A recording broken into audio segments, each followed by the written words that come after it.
Balita sa Jordan, natagpo ang patay ang isang kababayan nating caregiver doon.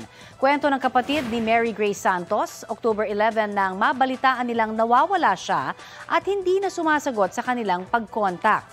Kinabukasan, nakita ang katawan ni Mary Grace sa loob ng aparador sa basement ng kanyang pinagtatrabahuhan.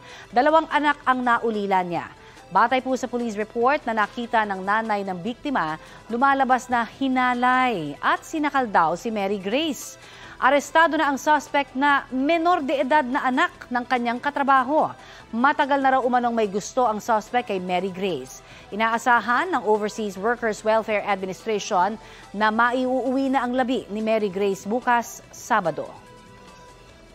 Balita ko, may tututukan kayo tuwing 10:30 a.m. sa GTV.